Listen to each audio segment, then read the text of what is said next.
Here we are, GG. Here we are. What's going on, mate? Hello. Oh, mate, everything and nothing. I've been to the museum today with my daughter. We had a great time. Yeah, it's all crack-a-lackin'. How about you, mate? Mate, same old with me. I had an interesting lead up to the weekend, car breaking down, all that sort of stuff. Waiting like 4 hours for a tow truck. But, mate, you just got to roll with the punches. At least it happened on your RDO, so it didn't interrupt any work for you. Oh, yeah. Very disappointed about that. It couldn't have happened. It couldn't have happened this morning on the way to work. I could have had the day off. This is the last one for the year. Weekly Wraparound, live on Facebook, YouTube, and I believe we are live on Instagram. If someone is there and they can check out Instagram to see if we are live, because Gordon and I, we just fly by the seat of our pants in what we're doing here. We think we have Instagram live up and running. So if anyone knows if Instagram live is actually working, let us know.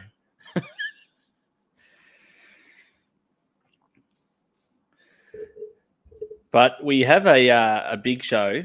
We had 51 goals across week 6 of the Australian Women's Ice Hockey League, which was unreal. Gordon and I called Perth Inferno against Adelaide Rush. We had 2 awesome games, and the Sunday game was just absolutely nuts. But we do have a special guest. Who have we got on tonight, GG? The AWIHL Commissioner, Michaela Fellowes. So if you've got a question for Michaela, it's the midway point of the season, so we thought it's a perfect time to check in with Michaela to see how things are going around the league, find out a little bit about her role as well. And she's very kindly agreed to join the show. She is working at the moment, so once she finishes up work, she'll hop on the stream. So we'll recap the weekend's action and then we'll get Michaela on to chat. But if you've got any comments about the weekend or anything, let us know in the comments, and we'll bring it up and have a chat. And we'll get everything else out of the way before Michaela comes on, and then we can actually have a chat. And just run through what's happening with the league and that sort of stuff. So, as we said, it was 51 goals, which is just outrageous, the amount of goals that we had and the amount of quality goals as well. So now the standings, GG, this is how the standings look after week 6 of competition.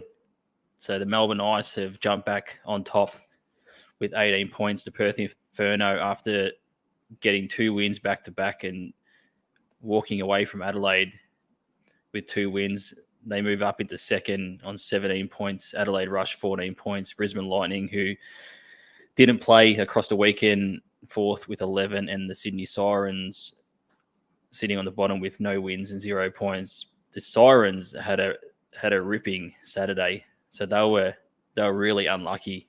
They jumped out of the blocks and had a 3-0 lead over the ice, and there was a feeling of an upset on the cards, an upset in terms of this season anyway, and how things are tracking.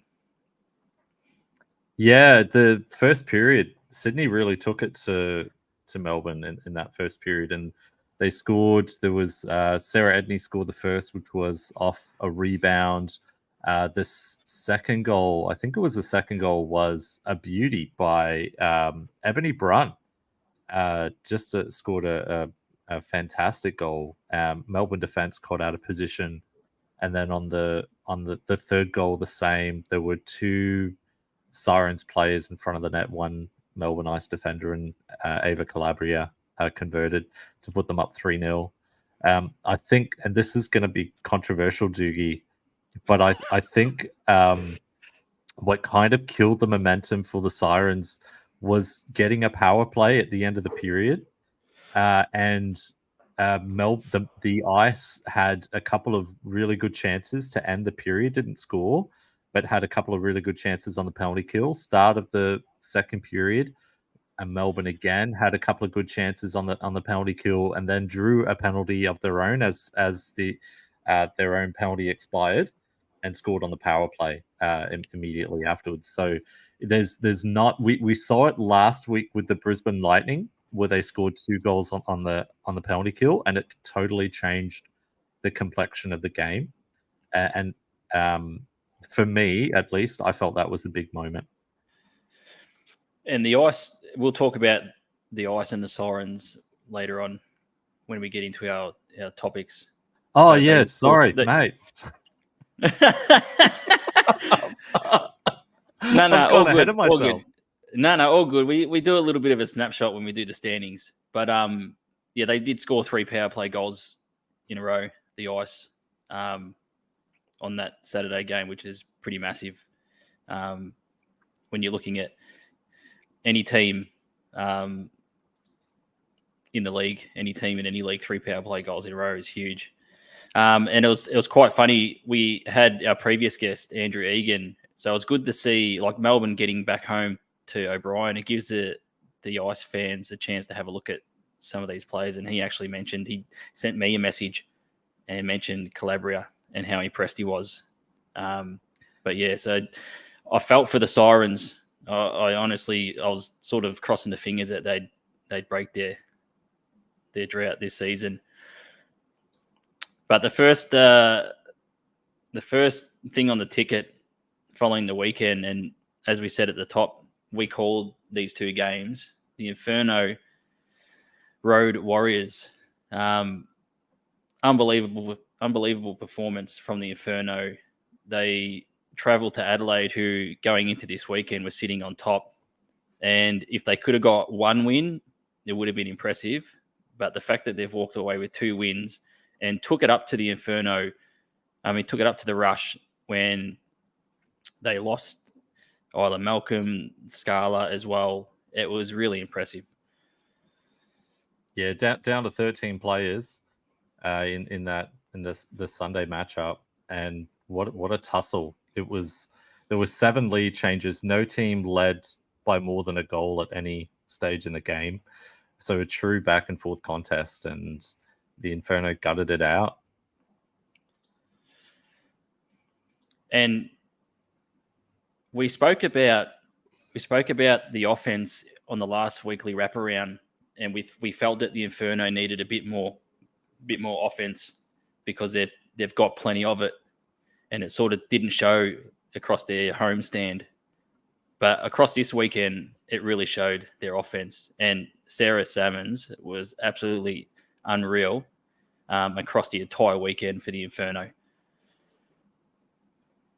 Yeah, she was. You called it. I think even though she wasn't getting on the amongst the goals, and was it the Saturday game, one of the games? But you mentioned how big of an influence she was on the play, and then we've asked our stats guru Tristan Metcalf if we have any single game records for the AWIHL, and that information is very hard to find. I don't know if anyone listening does. Danielle King had a good question asking about whether we know who has the single game goal scoring record, single game points record, because Sarah Salmon's got 8 points on the Sunday. Yeah, it was unreal. Sarah hadn't scored a goal previous to this weekend. Hadn't scored a goal since the opening game that the Inferno had against Melbourne. And then on Saturday, she was able to get a goal, a couple of assists. And then on the Sunday, grabbed 2 more goals and 6 assists. It was absolutely electric. Absolutely electric. Yeah. I think if not the fastest, has to be top 3 fastest players in the league. And you saw that on the Inferno had a power play, and the Rush were actually in the offensive zone. All 4 players in the offensive zone. Salmon's got the puck with about a half stride ahead of the Rush, and by the time she was 1-on-1 with the goaltender, I think it was on the Sunday, Amelia Knott, she had about 3-4 strides gap, so she could slow down, pick a spot, 5-hole. Just an electric player. Yeah, there's not many players when they're on their game and flying like that are like Sarah Salmons. So it was really good to see. Someone else as well, GG, you wanted to chuck this on Vivian Vu getting her first win. There was a period in the second period. There was a section there in that second period where Vivian Vu came up with some absolutely massive saves in probably like a 3 to 5 minute stretch to keep the game locked. I think it was 5-5 at the time, and the rush were all over the Inferno, but Vu came up with some massive saves and really deserving of the victory.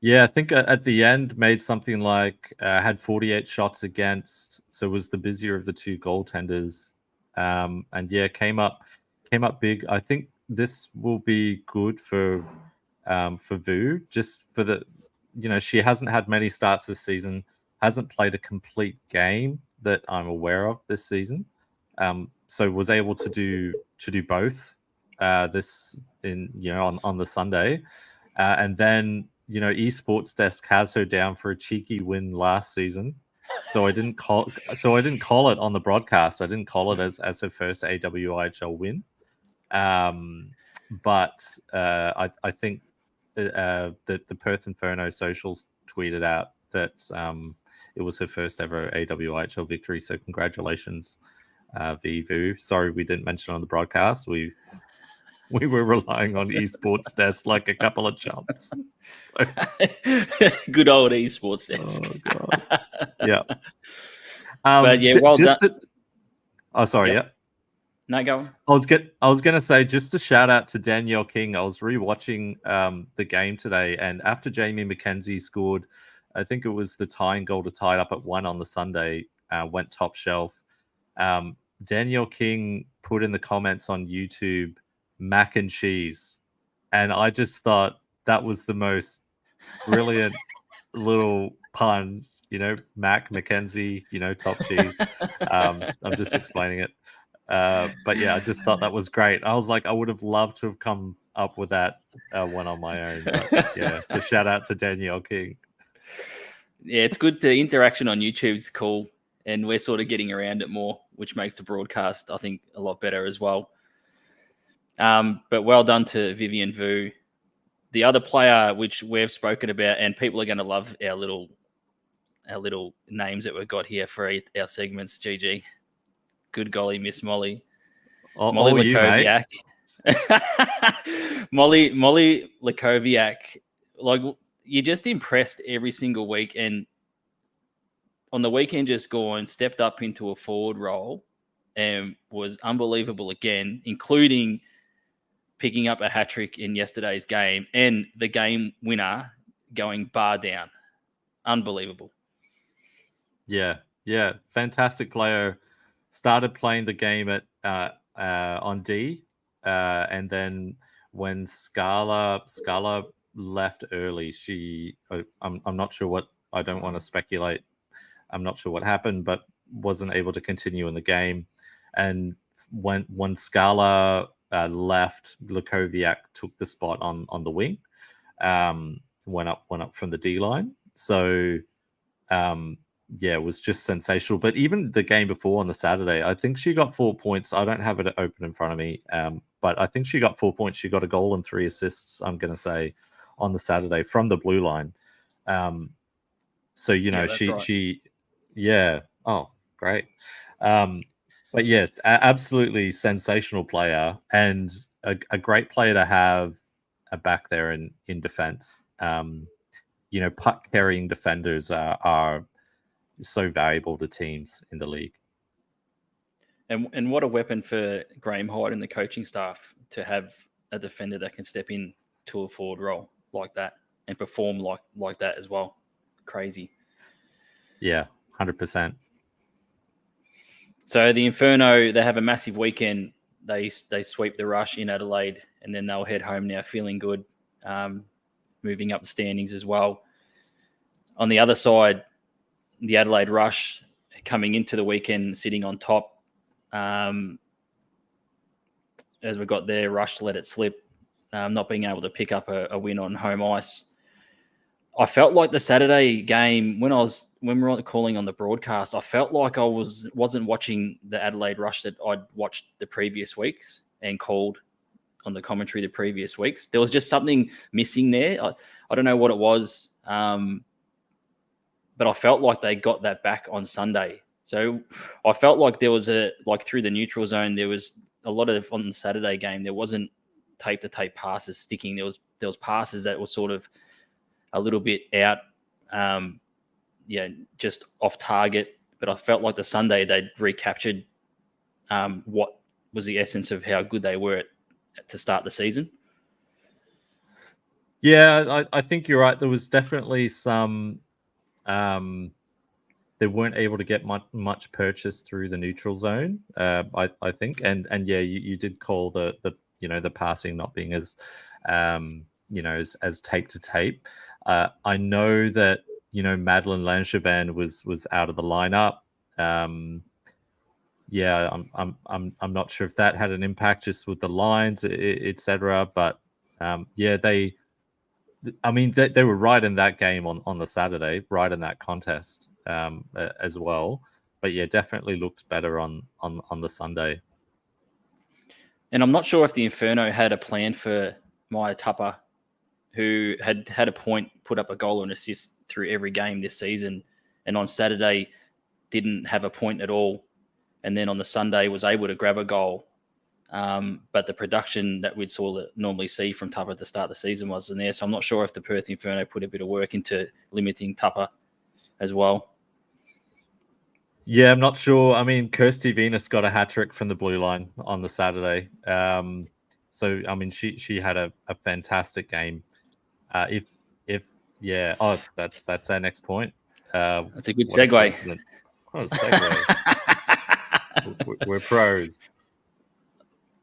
Yeah, Kirsty Venus was unreal. That goal, and we're going to show the footage. You called it, GG. You potentially a contender for goal of the year, end to end, and it was a big goal too, in the scheme of where the game was sitting at that time. Unbelievable performance. Yeah, you got that feeling with the first goal where it's like, oh, hang on, this is something. With the third goal that she scored, I felt that when she after she blocked a shot from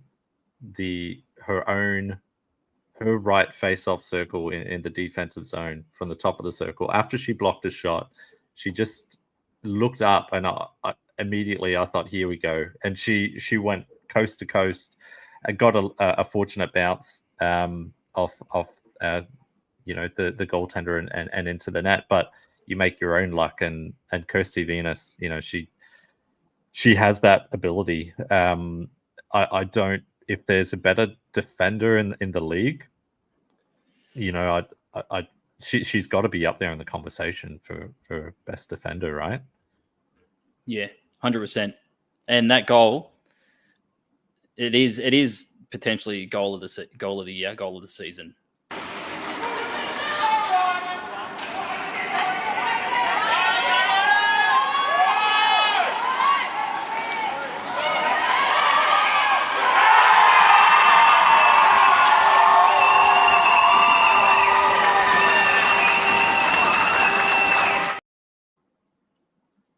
Yeah, unreal, right?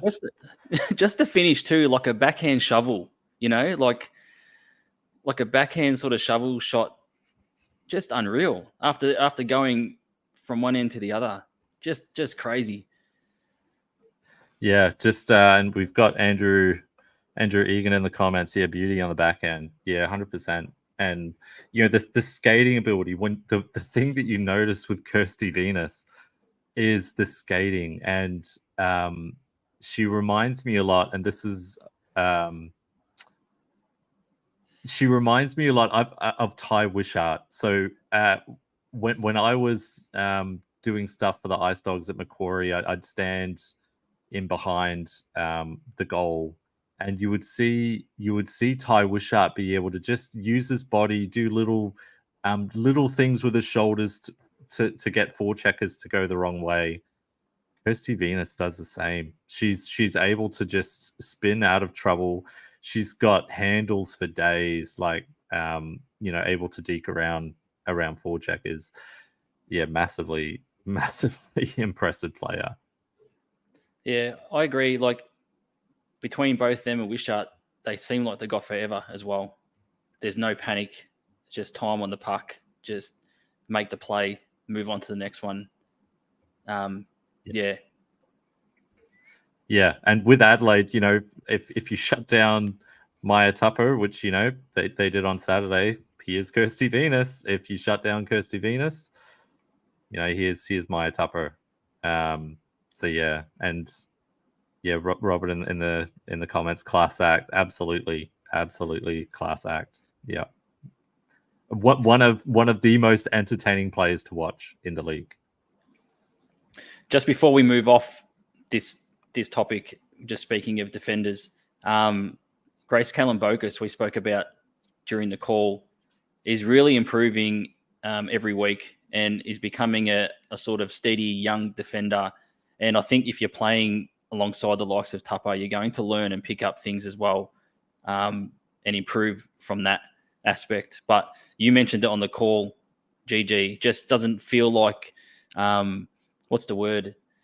I can't remember the word that you used on the call to describe her game, but just looks really good every week. Yeah, so I think from the first games of the season, I think they played the Brisbane Lightning the first weekend of the season, and she seemed a bit tentative, maybe playing a bit tight, a bit nervous, and would rush plays, etc. in the defensive end and just try to get the puck off her stick as quickly as possible. In this weekend's game, she looked like a different player. She was skating with confidence out of the defensive zone. She was keeping pucks in at the blue line and making plays.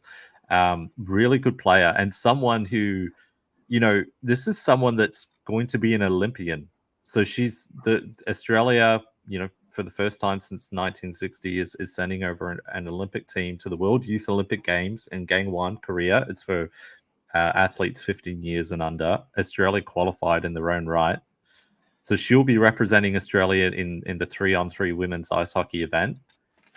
This is a player I'm really looking forward to watching over at the Olympics. Before then, she'll represent Australia in the under-18 Women's World Championships. So, congratulations, Grace Callan-Bocas.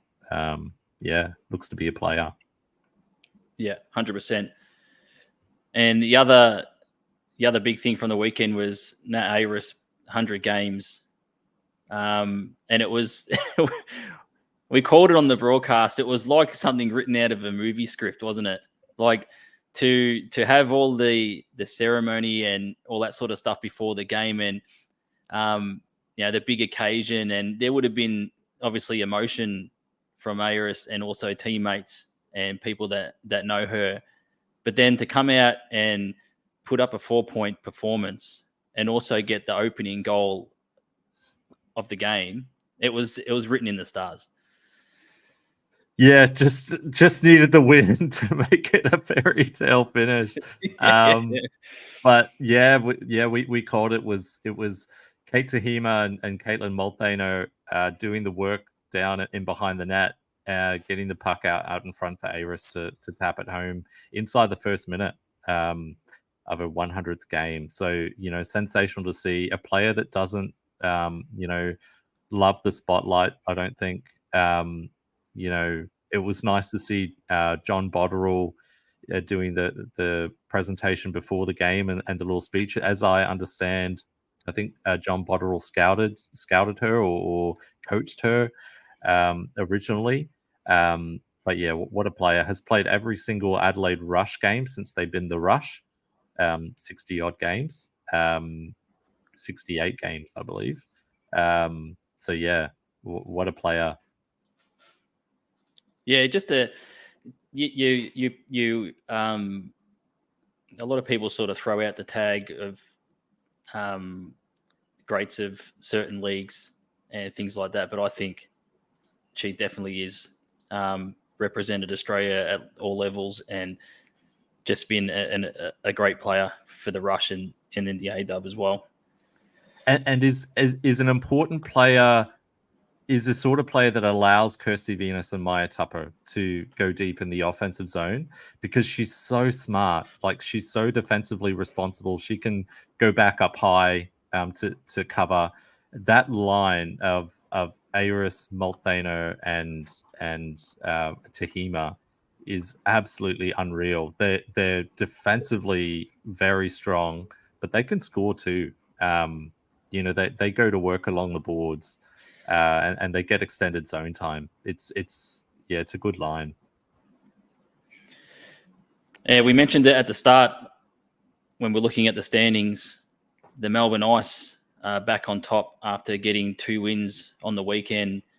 They were made to work for it against the Sydney Sirens on the Saturday, where we mentioned earlier that the Sirens jumped out to a 3-0 lead to start the game on the Saturday. And then on the Sunday, they were able to get a 7-2 win over the Sirens. The Sirens just sort of ran out of gas a little bit. For me, I was really, and it's one of the topics we're going to bring up on the board. Danielle Butler was really good again and is starting to fire for the Ice, which is pretty scary. Yeah, we talked about that at the start of the season, I think, where we said, there was some chances that the Butler was getting that she was putting away last season. And, we knew that things would click, and it looks like that they have clicked. It'll be interesting. I know Phil Taylor is usually watching the show. He was taking photos, which he graciously sends on to us to use as well, and he gets some insights into the game. I know he was messaging me a little bit about his thoughts on the Ice v Sirens, but yeah, feel free to drop a comment, Phil. But yeah, Danielle Butler scored a beauty. You want to show that? We can show that goal now. It is a ripper. Yeah, why not? Brilliant steal in the end by their Payne. Baker got it back, had a shot. At Bruthio. Butler firing! Butler goes top shelf! What a goal by Butler! She really deserved that finish after that zone entry. It was very commanding. There's something about hockey players when they're down on the knee and they're burying one away. It just gets me right in the feels. Yeah, it's spectacular, isn't it? Yeah, it's but yeah, Butler, lovely finish on that one. Phil Taylor agrees. Danielle had a great weekend. Yeah, all over the ice, for the Ice. So, just in terms of how much offense production Butler has been able to produce since the start of the season.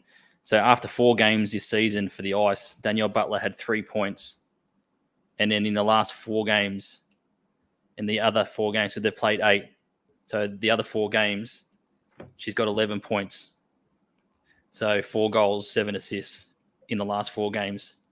So that sort of goes to show you that she's really starting to heat up. Yeah, and Andrew Egan's a snipe. Yep, I agree.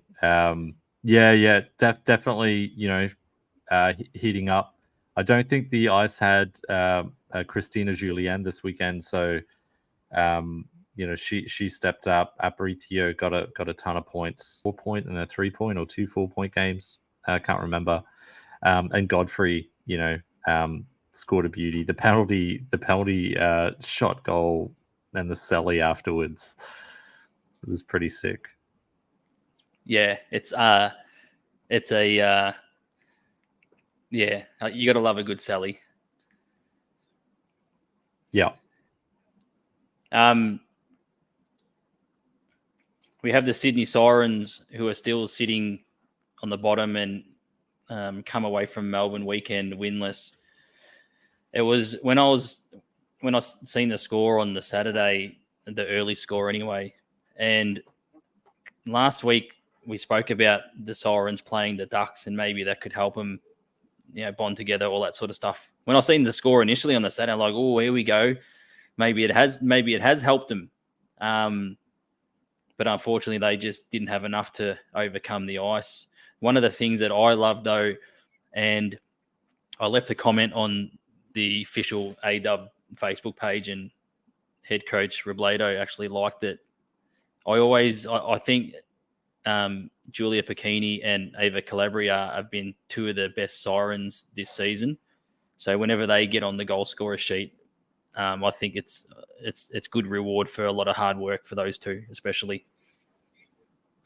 Yeah, Calabria, she got a real, I think it was against the Rush, real nice snipe off the post and in, was in the right position for her goal against against the ice on the weekend.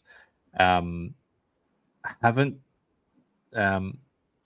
haven't seen her on the ice a lot, so I wonder if they'll give her some more ice time. But she's definitely, a player that can score goals and that works hard on the forecheck as well. So yeah, I'm happy for Calabria. I think the Sirens really showed something on the weekend. Yeah, Calabria was terrific on Saturday. Thanks, Andrew Egan in the comments. Good wheels, made herself dangerous. She does have really good wheels. So hopefully we'll see a lot more Calabria down the line. And Pacchini, we've called games and Pacchini's all over the place. Such a good worker. Definitely good to see them rewarded. The Sirens have been close in so many games. They could be 4-4, Doogie. Like, it could be one of those things where, like, teams find this where it's trying to find how to win.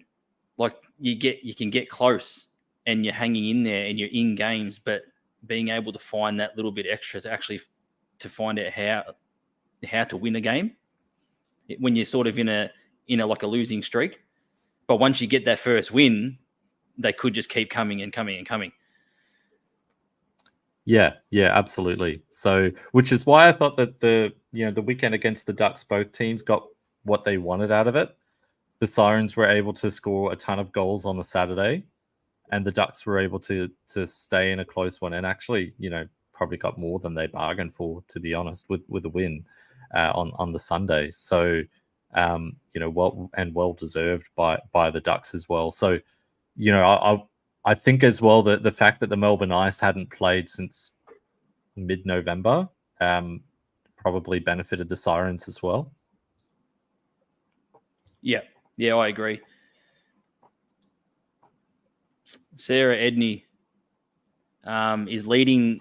She's an unbelievable player, leading the goal scoring tally across the league with 12.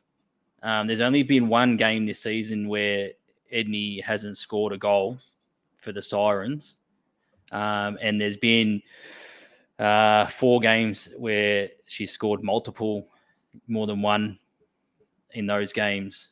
Just an unbelievable leader, and just stands up, I think, when the team and the club needs her to stand up and produce some goals and some big moments. She just continues to do it every single week.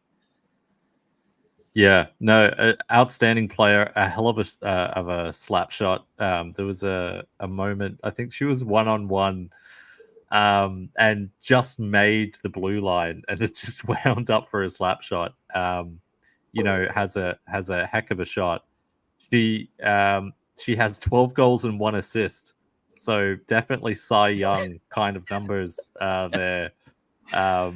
Edney, just an outstanding player, outstanding, like, genuine superstar, and has been for years, right?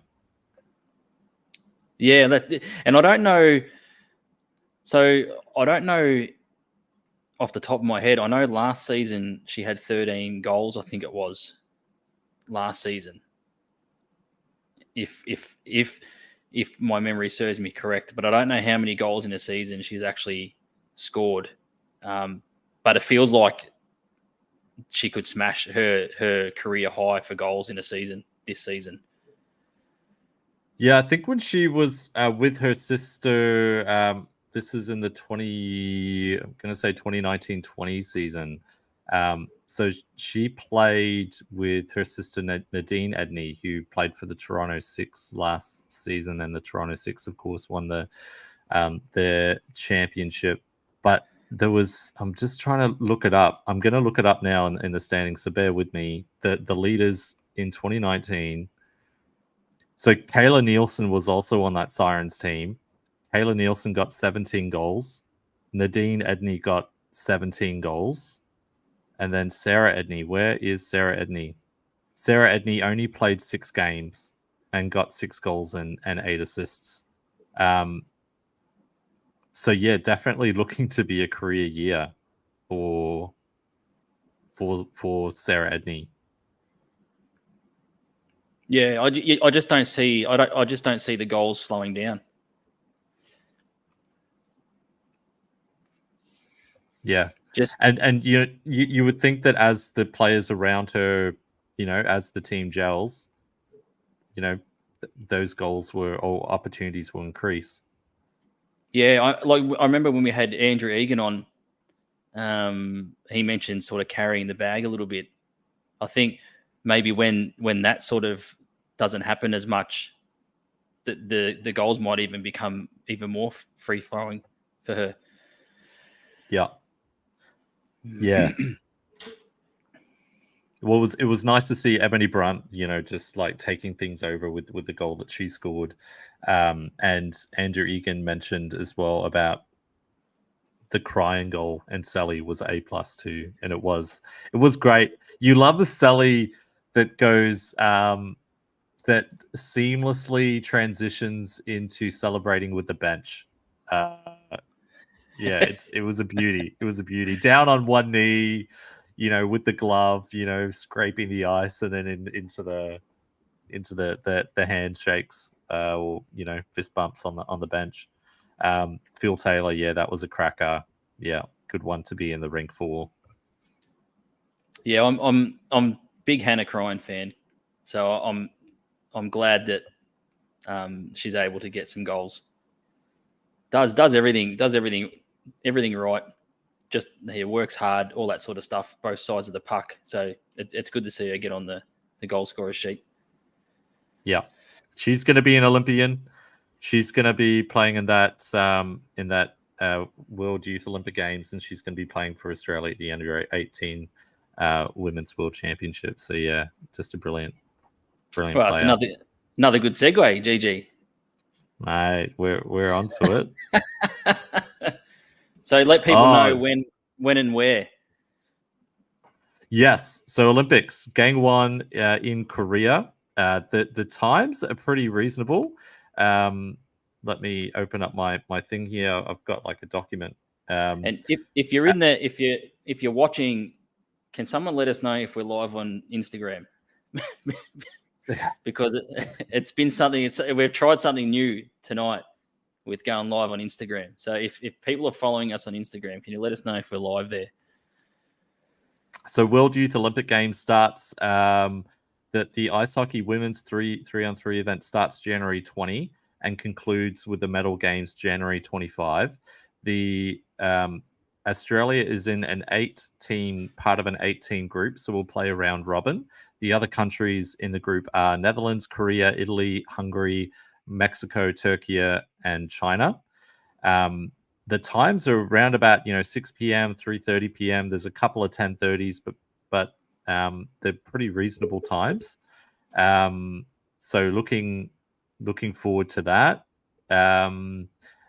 You can the players that are on the team. There's some pretty cool stories. I've got an article coming out, but we've got Katie Meyer, the AWIHL representatives at least. Katie Meyer with the Lightning, Tara Baker with the Ice, Hannah Cryan with the Sirens, Grace Kalambokas with the Rush, Georgia Watts with the Lightning, and then there's Annika and Ellen Schmitz, Poppy Noon, Johanna Meissner, Olivia Gargano, Sophie Reeder, Gwendolyn Ellis are the other players participating.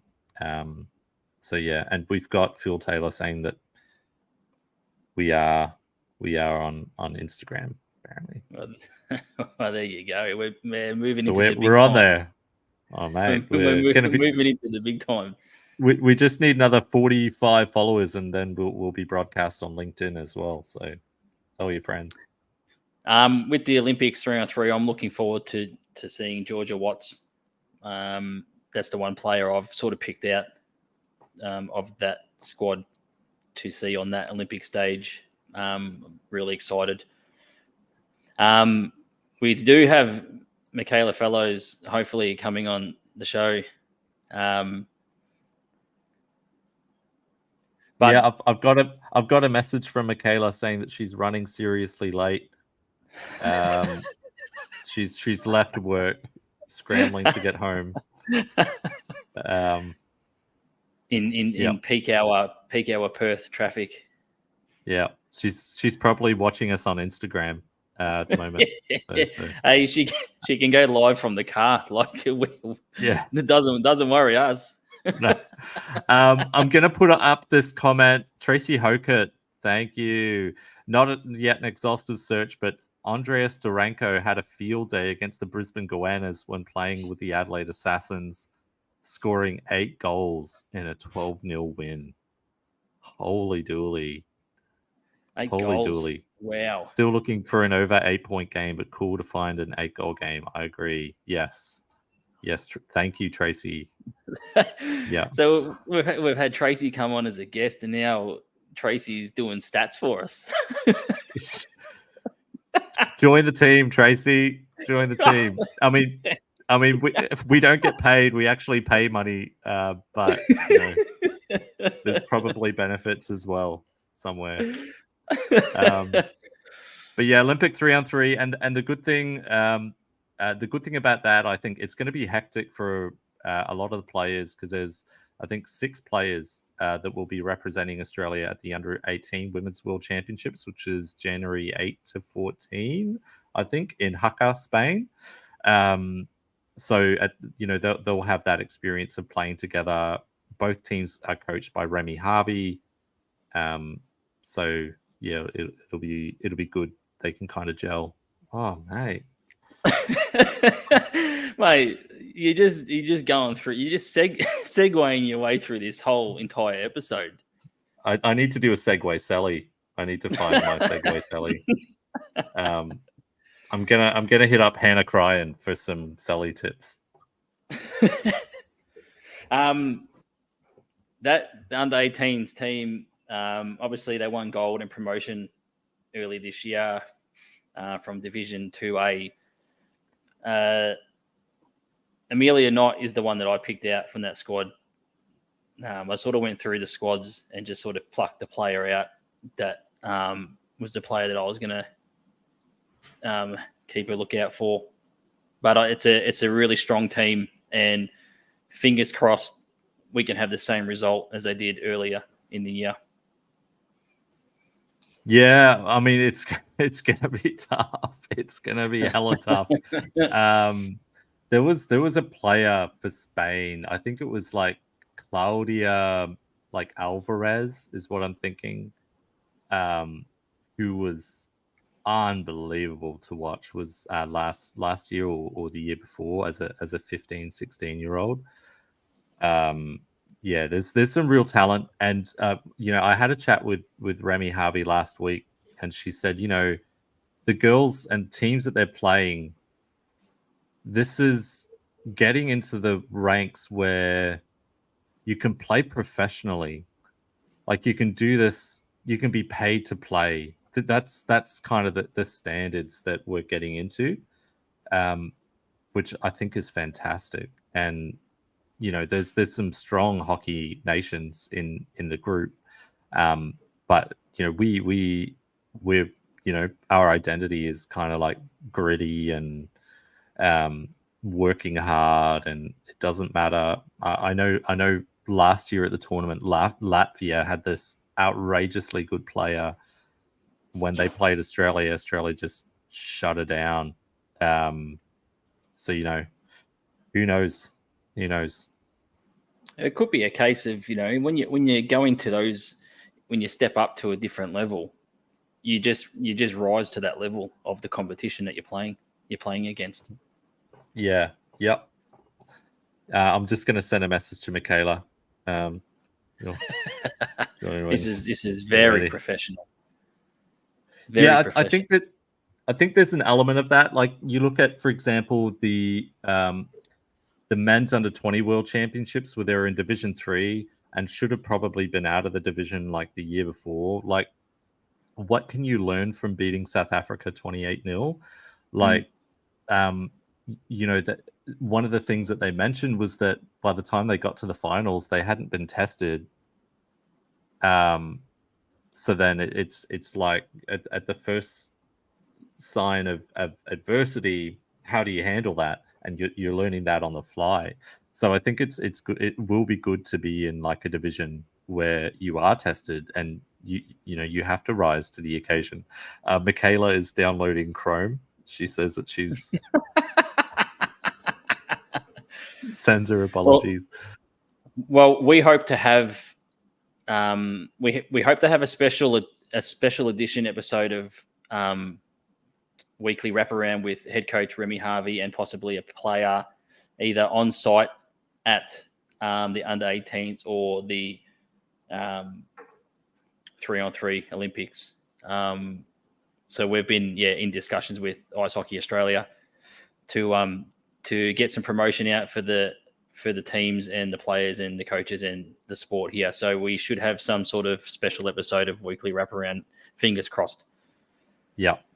And Andrew Egan, just in the comments, it's a staple of Australian teams across sports doing a lot with a little. Yeah, I agree.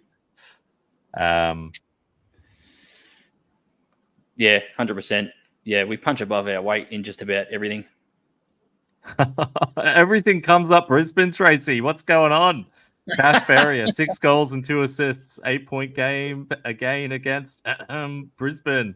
The season after Starenko's 8-point game, January 21, 2012. Adelaide was the adrenaline that year.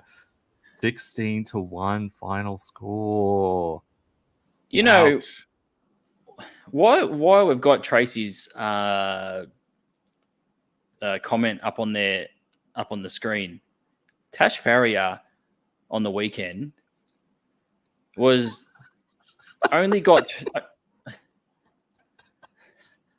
Tracy Hogan. I didn't play that season. Not sure what the girls were doing. Just under the bus you go, Brisbane Goannas. Unbelievable. We're gonna be known as on the Weekly Wraparound as throwing people under the bus. Hey, causing rifts in the locker room. Yeah. But Tash Farrier on the weekend was only picked up, like, when people will look at stats and they'll say, "Oh, Tash Farrier only got 2 points across 2 games." She was driving a lot of the offense for the Adelaide Rush on the weekend, a lot of it. And even though it hasn't been like on the score on the stat sheet, there's only 2 points, but that doesn't show if you haven't. You'll see that if you haven't watched it, and you go, "Oh yeah, only 2 points, 2 games." But if you watched the game, she was driving a lot. Yeah, her skating is still exceptional. Such a good player. Smart player as well. Finds players in space, etc. We do have an update. We have Michaela in the studio. We're gonna give her a second just to take a deep breath. Yeah, we've been just waffling on, haven't we? I've just been doing the normal show, which I guess is waffling on. Welcome, Michaela. Welcome. Hello. I'm so sorry that you had to waffle. But That's okay. clients are the priority, and sorry, the dogs are rather excited to have me home. So You missed Gordon's elite segueing through this whole episode.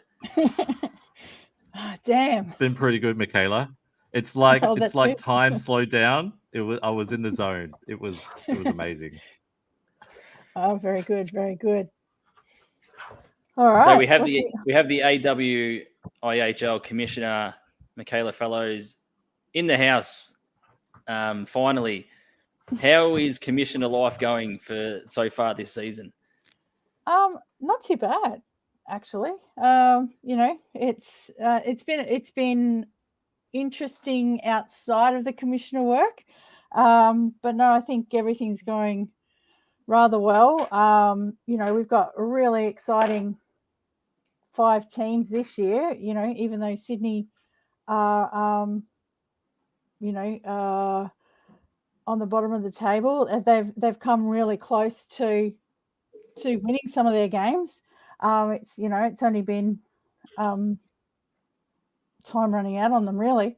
But the other 4 teams are so close that they've really stepped up this year, and the league, I think, is fairly even with, and we've had some really high scoring games, so that's been interesting to see.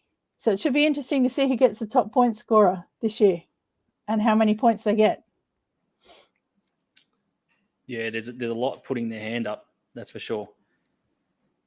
There is indeed. The first question, first question I got for you, then Gordon will hit you with the hard hitting stuff. Awesome. Gordon and I, we might be living in a bubble where we think that the AW this season there's been a lot more interest in it. It seems like the talent is one thing that's going up, but we sort of look at the streams and stuff and look at the crowds and see whether or not there's more people in the stands and things like that. Is Gordon and I just living in a bubble that we're just immersed in the AW and we think that everything is going well, or is it actually seen a bit of an intake in things like that? I haven't had recent figures from the last couple of weeks, but the initial figures that we got from Sportscast is, yes, they have gone up compared to what they were last year.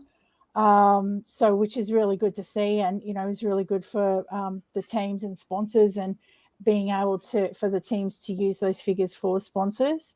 I would have to find them because I'm struggling with technology today. As you can tell, it took me 5 minutes to download Google Chrome onto my laptop. So yeah, but no, it is rather noticeable that the viewership is going up, and that more people are talking about it, and that. So yeah, it's becoming I think riding on the back the coattails of other women's sport that are gaining popularity, like the soccer or football, and your NRLW, your AFLW, you've got your women's cricket, you've got netball, you've got all of those that are really increasing in popularity. So yeah, so I think it's just another step, and hopefully even next year that we're on to bigger and better things. We've got a comment from Andrew Egan. The streams have been great. I think he meant to put because of, but he's put even the commentary from you two. Lots of engagement in the live chat in game. I think I actually think having the streams on YouTube has been really good. Like there's AWIHL TV, but the YouTube has been really good as well. Has that been your kind of takeaway? Absolutely, and I think it it reaches more people. If you just go to YouTube and go, ice hockey in Australia or something, it will pop up. So the searching for it, I think, has really and being on YouTube and being able to rewatch the games and that kind of thing, I think has been really good for building our brand. It's funny you say that, Gordon. Just a side thing. When we had I think it was the Sunday game, someone had mentioned in the live chat that their algorithm had made the A-dub actually pop up in their feed. And I'm trying to think of where they were from. They were from North America somewhere. And they must have been just on YouTube, and the algorithm popped up and said, here, this is of interest to you. And then they started watching it at 3 o'clock in the morning or something like that. So it does, yeah, it's crazy how it's working. Yeah, and we're currently working through with Sportscast to actually upload all of the games from last year as well. So we will start onto the YouTube channel and also AWIHL TV. So we will start having a backlog of older games that people can go back and rewatch, or that kind of thing. So yeah, so it's a work in progress. Yeah, we've got, again, Andrew in the chat. For me, YouTube is the difference between watching just a few games a year at the rink to now watching all of it. And yeah, I agree. It's been so easy just to be able to go back and watch the games. So that's been good. Yeah, but even for me, even for me being over here in Perth and only, not being able to travel to watch the games, is that I can sit on the weekend and I can watch the games where, I struggled the last couple of years, last year, to be able to access and also watch both games and easily flick between one and the other when they're on at the same time, which YouTube's made the massive difference. Yeah. If you've got a choice between our commentary and I won't finish that question. No, but of course yours and Andrew's good. Gordon. Yeah. If Todd asked me the same question, it'll be Todd's commentary all the way. And that's fair. No, I was going to ask, like, a lot of people may not know just what a panic it was when at the start of October, I think it was, the streaming provider that the league had thought was going to be streaming the games, pulled out, went into administration. I know you were hard at work at that stage. Can you tell us a little bit about that process? Yeah, so we were told probably the Thursday or Wednesday, and it became public on the Friday. But by then, Mark Weber had been instrumental in reaching out to all of the various providers that are around the country to get quotes for us. And they all came back within the week, and then we Kylie Taylor, Mark, and I sat down and really looked at what each of the quotes, well, number one, cost, but what each of the quotes could bring and what each provider could bring. And then we went to Ice Hockey Australia with our recommendations on the providers. So, obviously, where Sportscast wasn't the cheapest, they offered us the best access to the games, and also offered the fans the best access to the games. And I can tell you, working with them has been an absolute dream this season. Anything that we want within a couple of minutes, particularly while the streams are happening, if we pick up anything that's wrong, it gets fixed. They're very open, and they're very much open to feedback as well from us, which we have given feedback on certain things. And it's all a work in progress, because this is the first time that they've ever done ice hockey, and because it's obviously not a run-of-the-mill run-of-the-mill sport, but it's starting to get up there, and a lot of the providers had been doing local hockey, out of Adelaide and Melbourne and the like. So, but yeah, with Sportscast, they were amazing from the first moment we made contact with them to work with them, and we were lucky that Ice Hockey Australia backed us up on what our decisions were, and that, and I'm extremely happy with how it's been going. We can always fix things and make things better, and next year there's a lot of scope for that. So we needed to get this year. Considering we had about a 2-week turnaround, I think we've done quite well. Well, Hockey, we've got it. So I was just going to say, we've got a comment from Melbourne Ice head coach Curtis Klooster that YouTube has been a great resource for us coaches too. So there we have it, crediting the commissioner for the Melbourne Ice leading the standings. But yeah, it has been great. Yeah, no, and I think it just gives a lot more flexibility, particularly for the coaches and the coaching staff to really hone in on the games where I don't think we had that before, to the same extent that we've got it now. I was just going to say, hockey is a unique sport, and it does take time if you've never covered it through streaming and all that sort of stuff to actually get you it's different angles and things that you need to. It's not like other sports where if it could be, it's sort of simple. It's a unique sport. But you did mention Adelaide with streaming. There was another scary speed bump for a moment there with the Adelaide rink. It's all settled down now. The Adelaide Rush have a home. They do. Safe, and they're right to go. Yes. There was a scary moment there, but it's all been sorted as far as I'm aware. I haven't heard anything further, so don't ask, and you don't get told the issues. We've also had a few issues with flights.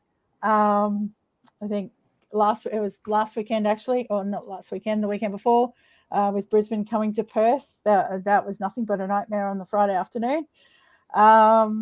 And I do feel sorry for Lee and Mark Brown, because they were just pulling their hair out trying to sort the girls out and the coaches, and to get them over here. And then Melbourne got stuck in Brisbane overnight when they played on the Sunday night. They were ready to board, and the plane got cancelled, so they had to stay an extra day in Brisbane, which that was a mad scramble for them as well, trying to reorganise their work and school and everything, given that most of the girls at school or uni were going through exams and had exams on that next day. So, we're very flexible, very agile.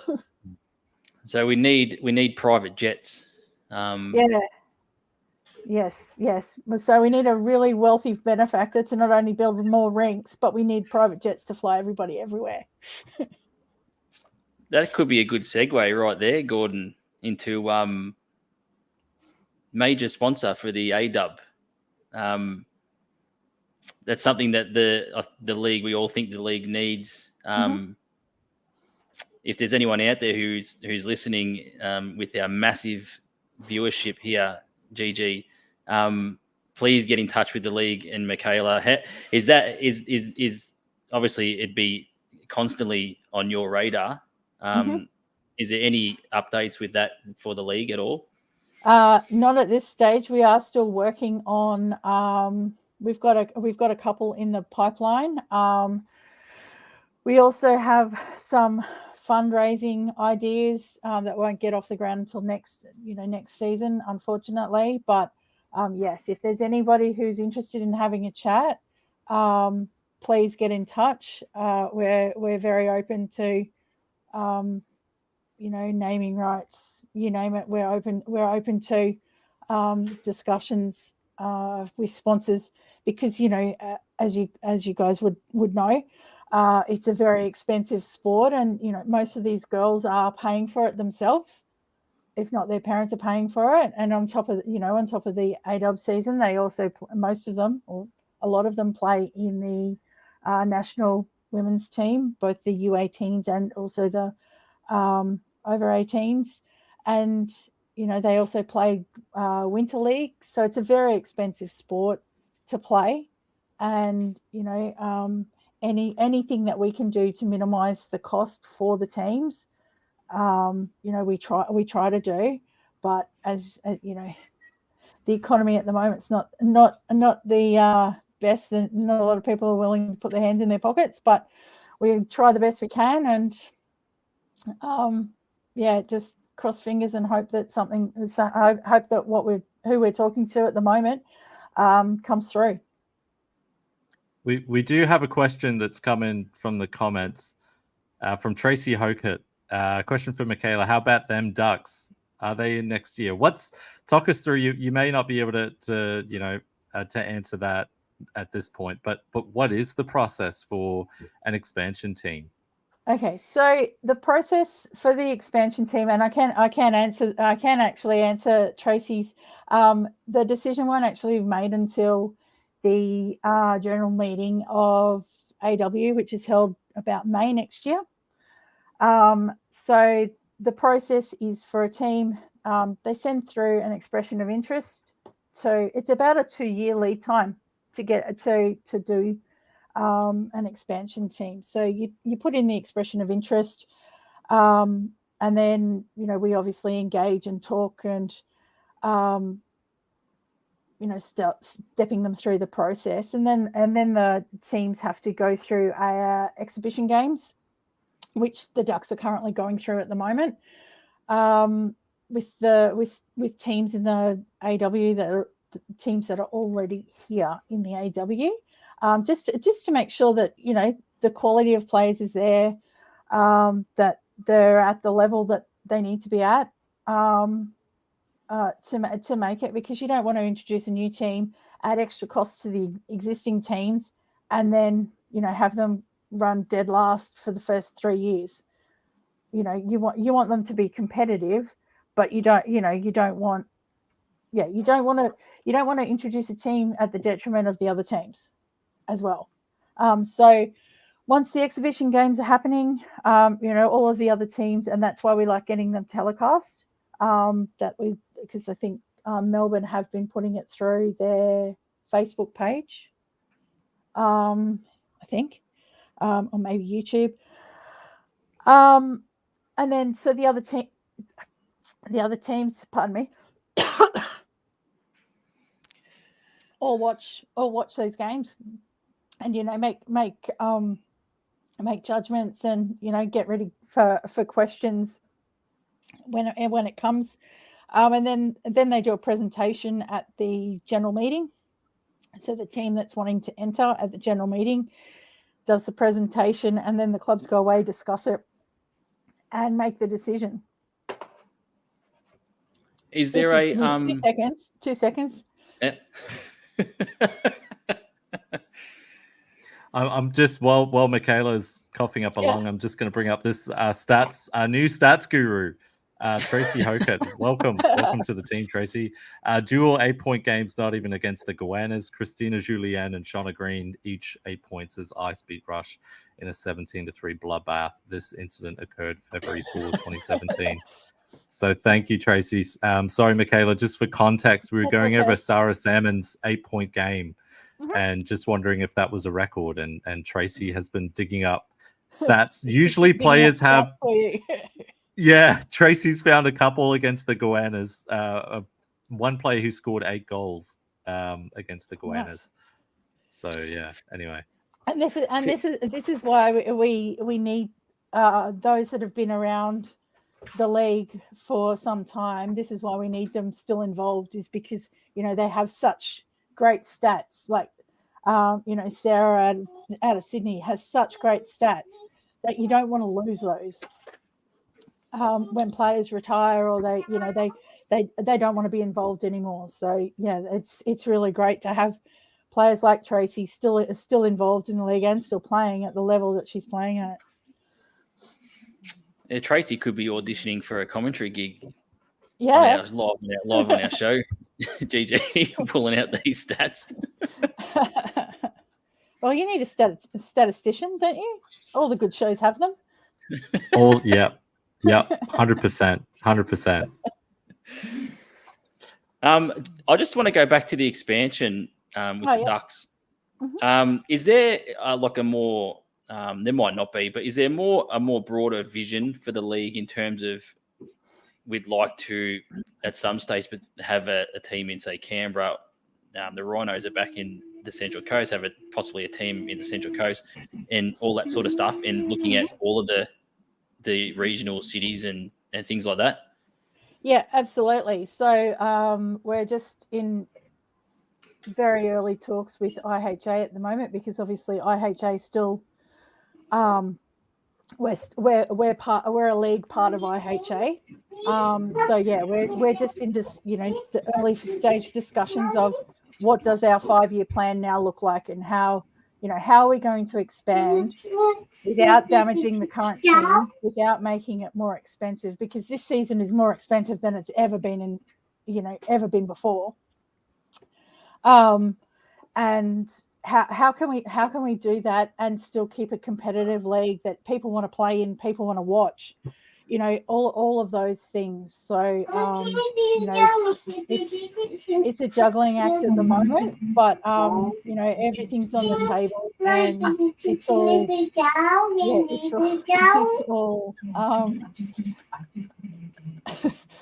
I was going to say, Gordon, your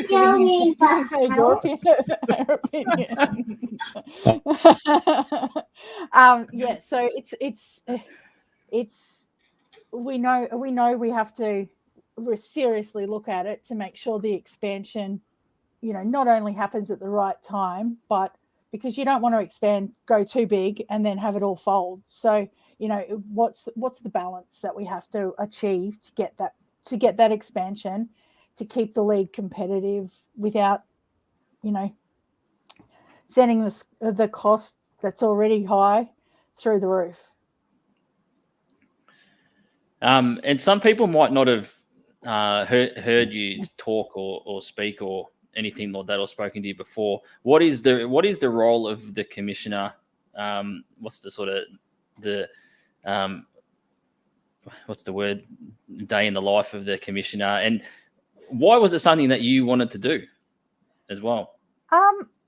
Well, normally a day in the life of the commissioner is pretty relaxed, and it's when things are running smoothly, it's pretty good, because everything's running how it should be. There are other times where it can be challenging and you just want to throw your phone away and put you out of office on email and say, don't guys, unless you come to me with the solution, I don't want to hear about it. No, the biggest time of the year is working with Kylie and setting up the schedule and getting all the flights booked and all of that kind of thing. So that's the main thing that we do, or that I do. Well, Kylie does a lot of it. I just sit there and go, yes, that looks good. No, that doesn't look good. I don't think we're going to do it that weekend. What about this? What about that? Obviously, I run the meetings. Most of the decisions that are made with the AW are actually made by the clubs, because they're the ones that are impacted. I oversee it, and if they ask me my opinion on it, I'll give my opinion. But realistically, the running of the league and the decisions that are made for the league, like your regulations and things like that, they're made by the clubs. They're not made by me. I'll give where it's needed, give my 2 cents worth. So that's the kind of thing that, like, the commissioner role is, and I can delegate a lot of stuff, which is good. But no, and most of my stuff is all liaising with IHA and keeping on top of that, running the meetings, with the finals series, making sure that, because Mark looks after the finals series, and making sure that he doesn't need any help, and watching the games, and if there's any feedback I need to give to the sportscast or whoever's doing the broadcast at the time. It's just those little bitty things. But yeah, the ultimate decisions are made by the clubs, because they're the ones that are impacted by it. Like for me, whether I'm looking after 5 teams or 7 teams, it's no impact. But if those 7 teams, if the 2 extra teams are going to impact the 5 teams negatively, then those 5 teams need to have a say in it. So I think that may be a bit different to how a lot of people run things, but that's how I like to run it, because they're the ones that are impacted by any decisions that are made. So, and the reason why I got into it, well, I was doing a bit of the team managing stuff with the Perth Inferno for a bit through COVID. And yeah, it just really piqued my interest, and just thought it was something that I'd like to get into, and learn how the inner workings of the AW, and talking to other teams, and I just enjoy it. I enjoy the admin side of it. Not so much the getting out and playing, because I can't skate for the life of me. I do own a set of skates though. I think I've worn them 3 times in 12 years, 13 years. Not very successfully though. I know Graham Hyde's got a lot of love for you. When we announced that we're going to have you on, he sent me a message, and he just wrote the boss, and he had like the emoji with the. Yeah. Yes. No, I have team managed for Graham for pretty much most of my hockey, and all the time that I've been involved in hockey, I've team managed for one of his teams. So we go back quite a way. Well, now you're commissioner, are you allowed to wear an Inferno sweater or Inferno colours, or is that put away? No. No, that's why I always wear the AW jersey if I'm wearing a jersey. But no, I do still wear some stuff, but only around the house. I don't wear it out in public. Well, I bought it. I may as well wear it. So yeah, so I do have some Inferno, like a pair of track pants and a t-shirt. That's about it. I gave the rest away when I did become commissioner. So I gave it to people that are still involved in Inferno. So I wouldn't be tempted to wear it. It was good to see you drop the puck last weekend too at the Perth Inferno. And I didn't fall over, so that's an advantage. No, that was good. From your perspective, the quality of play this year, what's been your take on it? I think the quality of play has stepped up another level from last year to the comparing last year and this year. I think the quality of play has really stepped up. Like Adelaide have really, they're a young team, a developing team, but they really have started taking it to the rest of the teams that are, a lot of them have been around for a while. Yes, okay, Adelaide do have players that have been around for a while, but there are a lot of young players in the Adelaide team. Brisbane, on the other hand, as well, a very young team, still developing. There's some really good young goalies out there that are all still developing. Which I highly encourage them to stick with it, because it can get coming from a person who's married to a goalie. I know that sometimes it can get very annoying when you lose, and you get 12 pucks behind you, and it's just you come off the ice and you just are very disappointed. But I just think that the quality of girls that are coming through and the potential that they have is just outstanding for such a niche sport in a country that doesn't have a lot of, it's not a big sport, let's face it. And we don't, yes, okay, we've got 6,000 members, I think, in Ice Hockey Australia, registered this year. And it's an elite level. So I think the girls need to, I encourage them to really stick with it. And yes, okay, some days it may not go the way that they wanted, but they've got so much potential. I know you mentioned before about the rise of kind of women's sport and interest in women's sport. Mm-hmm. And has there ever been any ideas of, for example, collaborating with, I don't know, let's say AFLW, and being like, hey, Brisbane Lions, if you sell season passes to your members, as part of the season package, you get family tickets to any Lightning game, Brisbane Lightning women's game of your choice, and vice versa. Is that something that is possible, do you think, or is that something that you think could get new fans? Or look, I'm certain it would be a way to get more fans. You know, that most of those kind of things we leave up to the clubs. If they ask us for help to do it, like I know that Perth, for example, I know that they have done, Ian and the team there have done a lot of work with, I think it's with the AFLW, and I know that they've done with roller derby. They've also done a few things with, I think it's cricket over here. So, you know, I think the more the teams get out there, and the more the teams try and work with other women's sport,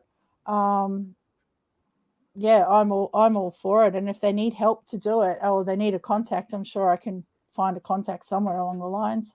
But yeah, that's an amazing idea.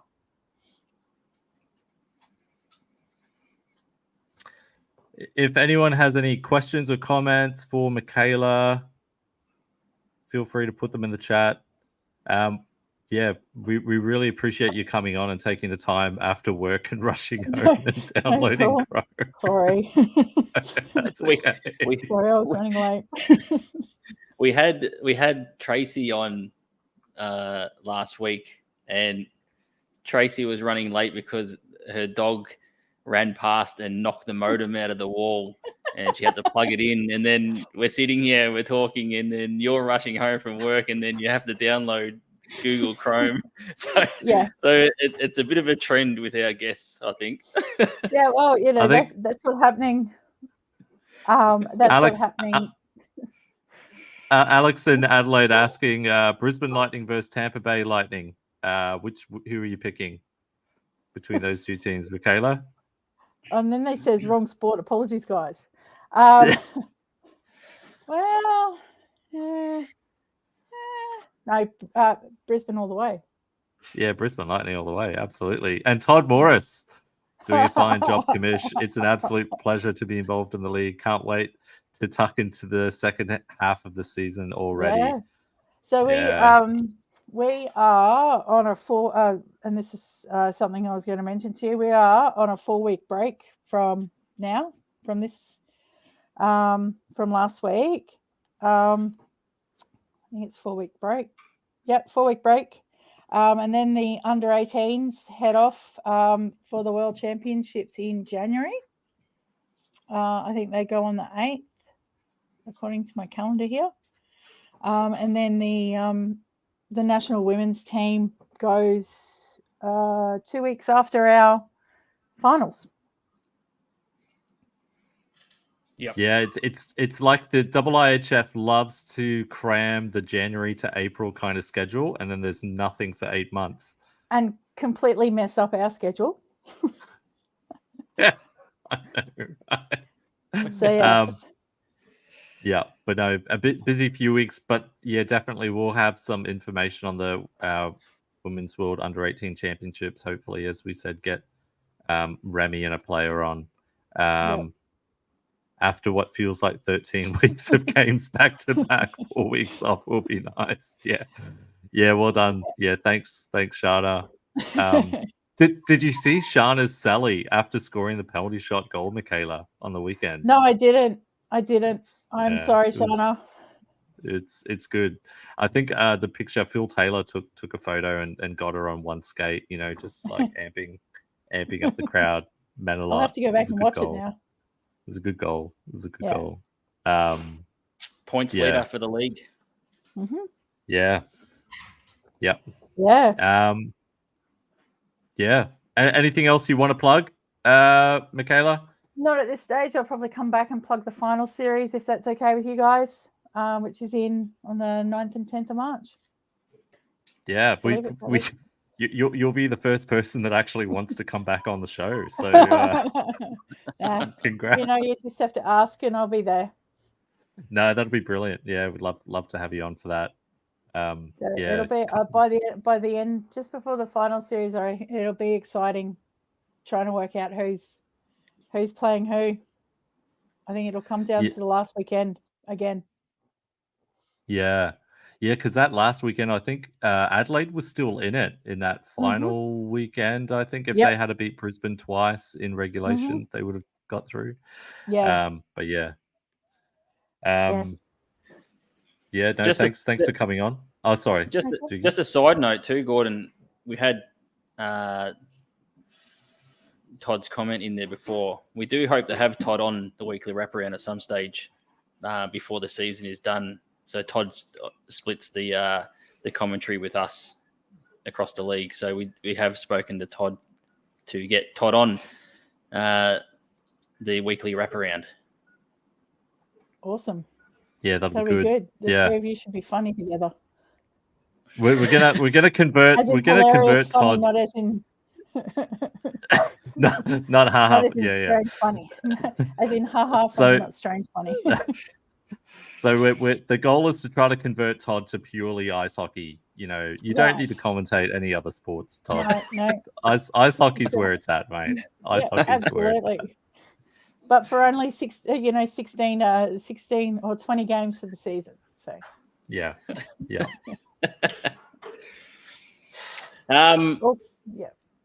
Yeah, thanks so much for coming on the show. I think that just about wraps us up, GG. That's the record. Our stats person, our stats Tracy person says this is the longest episode ever. that's because I was Alex and Adelaide. Oh, this is a good question. Let's go through Yeah. one by one. Michaela, what are you hoping for Santa to bring to the AWIHL? Is it a major sponsor? Is it a major sponsor would be amazing. But it's a really good question. I don't even know what I'd like Santa to bring me personally, let alone for the AW. No, I would really like Santa to bring an amazing rest of the year and a cracking final series. Well, that's two things. You know, oh well, I'm the commissioner. I can ask for two things. What about you, Doogie? Well, we had Shana Godfrey in the comments before, and Shana could be watching. And I interviewed Shana before the season. So I'm just going to say quack, quack, quack.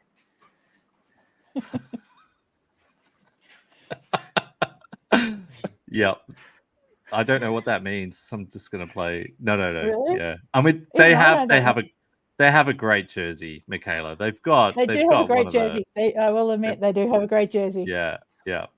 It's a sick jersey. Curtis Klooster. I think Curtis Klooster agrees with that. I hope that comment's in reference to the Ducks coming in. Yeah. What about you, GG? For me, more 9 to 8 games to commentate like the one we had between Perth and Adelaide on the weekend. That was a heck of a lot of fun, I've got to say. That was so much fun. And I felt gutted for Adelaide to lose it. But, it was such a cracking game. Some really good goals. So that's my wish. More of that. Andrew John Egan with the Ducks emoji. Is that a dice? Ice. No, it's Ice. Yeah, no, it was a good game. It was an absolute barn burner. Yeah. Yeah, and Todd, more OT games and penalty shootouts. Shana Godfrey, just like mercenary. We'll see you offers more money between the Ducks and the Eyes. No, but yeah, a major sponsor would be great. I think long term. I mean, how can you go against that? I'd love to be able to see it at the level of the AI where players don't have to pay. Yep. Yeah, absolutely. And they deserve, like we've said it heaps, GG, they deserve it. The talent is there. If you watch it, you can see how good these girls and women are. You see them on the national teams as well. The under 18s is the highest ranked Australian team that we have. So they deserve to have a sponsor there so they don't have to put their hand into their own pocket. Yeah, totally agree. Yep. We're working hard on it. I can promise you that we are working very hard of it. All right, GG. I think that just about does it. 1 hour, 30 minutes. Look at you two, Thanks, Michaela. I'm No worries. I'm going to bring up this this comment from Phil Taylor that he brought up Oh. earlier. More filler than the Channel 9 cricket commentary. Yeah. No, but thanks for watching. Thanks for joining, Michaela. No worries, thanks, guys. Happy to come back anytime. Have a great holidays and New Year. Yes, you too. Have a great Christmas and New Year, and we'll see you when games resume. Yeah, we'll have a break between now and when the AWIHL returns. As we said before, we'll have the special weekly wraparound episode with Remy Harvey and hopefully a player around the dogs are coming up around the under 18s and the 3-on-3. We could even possibly GG have a back check Spears and Bear the podcast thrown in there at some stage. We'll see what we're thinking about doing, but thanks Michaela for coming on. Thank you everyone for tuning in.